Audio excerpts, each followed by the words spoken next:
Hello everyone. In this video, I want to tell you the first step that to be followed before starting UPSC preparation. In prelims, we have two papers. One is GS and the other is CSAT. And in mains, we have two language papers, one essay, 4 GS papers and 2 optionals. This is a complete syllabus of the UPSC.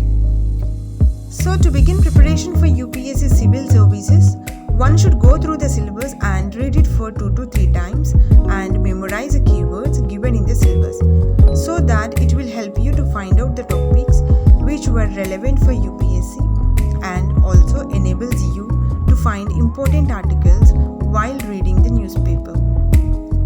Or else it will waste your time in reading unnecessary topics and